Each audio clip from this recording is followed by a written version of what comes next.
My name is Raymond, and I have been a truck driver for more than 15 years. I have driven through storms, deserts, mountains, and endless highways where the only company is the sound of the engine and the cold wind outside. But nothing ever scared me until that night on Highway 97. It was midwinter, the cold was painful, and the wind whistled like something alive. I had a long-haul delivery, steel shipment to Oregon. The road was nearly empty. Snowflakes danced in the headlights as I kept driving through the darkness. Inside my cabin, everything felt normal. My coffee was hot, my radio was playing slowly. I thought the night would be quiet. But around 2:43 a.m., something changed. As I looked into my rearview mirror, I saw a shape. A dark human-like figure sitting right behind my seat. I jumped. My heart almost stopped. I turned back instantly. There was nothing. I took a deep breath. Maybe I was tired. Maybe I needed sleep. I shook my head and kept driving, but my hands were shaking a little. 5 minutes later, I looked again. The figure was back, this time clearer, tall, thin, no face, only a dark, shadowy outline. I froze. My throat dried. I turned back again, and just like before, nothing. I told myself, Ray, you're seeing things. It's just darkness in your mind. But deep inside, I knew something was wrong. The voice around 3:09 a.m., the radio suddenly stopped. Static noise filled the cabin. That high-pitched crackling sound made my spine freeze.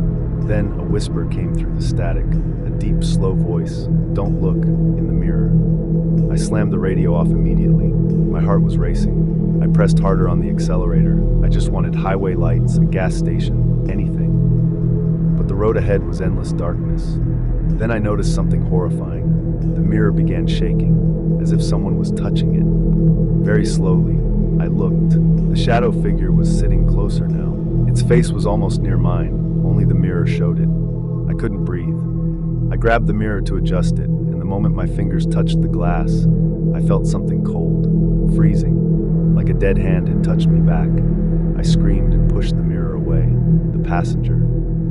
The cabin turned silent again. I didn't dare to check the mirror anymore. I stared only at the road ahead. But then, thump! A heavy strike came from inside the truck, behind the seats. I panicked. Thump, thump, this time harder, like fists hitting metal.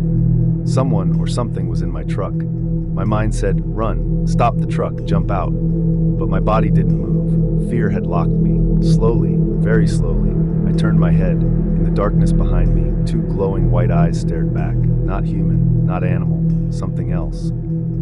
I tried to scream, but my voice refused to come out. Then, I'm getting closer. A whisper right behind my ear. I felt breath on my neck. That was enough. I slammed the brakes so hard the truck skidded on the icy road and almost flipped. I threw the door open and jumped out into the snow, falling to my knees. I looked up through the windshield. The shadow sat in the driver's seat now, staring directly at me. Its head slowly tilted to one side. Then the truck engine shut off by itself. Everything became silent. The old man I ran toward the highway, waving for help. After some time, headlight beams appeared. An old tow truck stopped. An old man stepped out and asked, "What happened, son? You look like you saw a ghost." I pointed at my truck, my voice shaking. There is something inside. Someone, something. He looked at my truck carefully. Then he said something I will never forget. The driver died in that exact truck 10 years ago. He saw a figure in the mirror too. He lost control and crashed. They never found his body. My jaw dropped.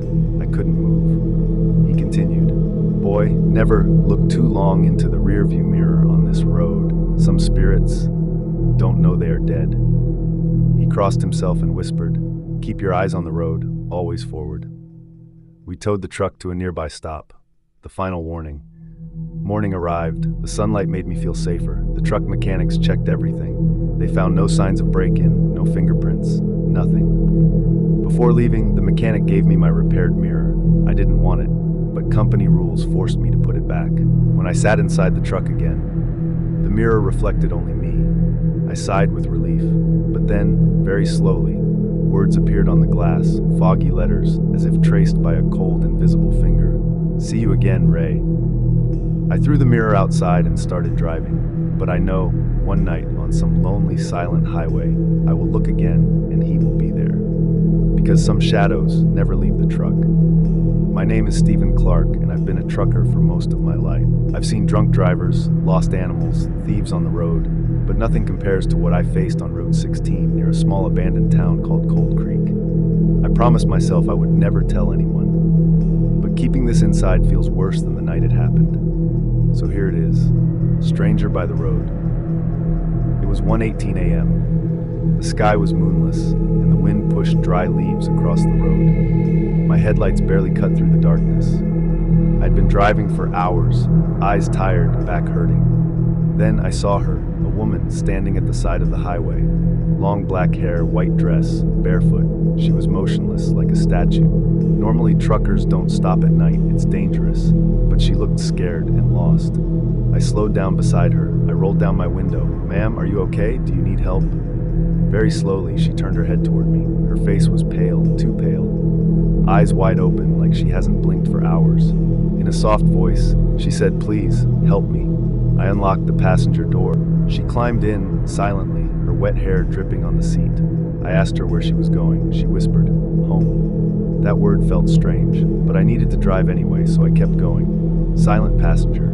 For several minutes, she didn't move, didn't talk, didn't even breathe loudly. Finally, I tried to ask questions. "So, where is your home?" She slowly lifted her hand and pointed forward. Only darkness was ahead, her voice cold, empty. "Just keep driving." A chill crawled through my back. I turned up the heater. She turned her face toward me and whispered, "I'm not cold." Then why? Was she shivering? Something wasn't right. But I kept driving. The screaming begins. We passed a ruined gas station, then an old burned diner. She suddenly asked, "Do you hear them?" "Hear who?" I replied. "Scream!" A loud scream echoed from outside, like someone begging for help in the distance. "What the hell was that?" I shouted. She smiled. The first expression she'd made. "They're calling me." Another scream, closer this time. I checked my mirrors. Nothing. Road empty. Night silent. Then she screamed too. A scream so sharp, so loud, my ears rang. I almost crashed the truck. Her mouth opened wide, too wide, like her jaw was breaking. Her eyes rolled back, her hands twisted unnaturally. I yelled, "Stop! Stop screaming!" But she screamed even louder. The truth, I pulled over and jumped out of the truck. My hands were shaking. She went silent. Then she started laughing. Not normal laughter, deep, echoing, broken laughter like several voices at once. She stepped out of the truck, slowly, bare feet touching the cold ground. She pointed toward a broken wooden sign nearby, Cold Creek, population 0. But screams everywhere? What happened here? I asked, terrified. She lifted her head. Tears of blood rolled down her cheeks. They killed us. They burned us alive. They never let us leave. Then she stepped closer to me, very close. I could see her skin, like burnt candle wax. I took a step back. She whispered, "Take me home, to the fire." My heart froze. The burning town. There was a road leading away from the highway, a dark path with broken fences on both sides. She walked toward it. I shouted, "Where are you going?" She turned back, her voice layered with many. "They are waiting for me." The sky flashed. Red flames appeared far ahead, a whole town burning in the distance. But the map said Cold Creek was abandoned decades ago. Suddenly, shapes appeared between the flames, dozens of dark figures walking toward us. Their screams pierced the night. The woman fell to her knees, crying, "I don't want to go back. Don't make me go." She grabbed my coat. Her fingers were burning hot. "Please, help me hide. Don't let them take me." Before I could respond, hands made of fire grabbed her arms from behind. She screamed, louder than before. "No, please, I'm sorry." I tried to pull her back. Her skin tore like burnt paper. The shadow figures dragged her toward the burning town. She reached her hand toward me. "Don't leave me alone." But I couldn't save her. Within seconds, she disappeared into the flames. The screaming finally stopped. Ghost town. Everything vanished. No fire, no shadows, no woman, just silence. The sign still stood, Cold Creek, population 0. My truck door was open. The passenger seat was burnt black, as if someone sat there while on fire. I drove away faster than ever, didn't look back, didn't breathe until I saw real city lights. At the truck stop, I told the security guard what happened. He stared at me like I was insane. He said, "Old Creek burned down 23 years ago.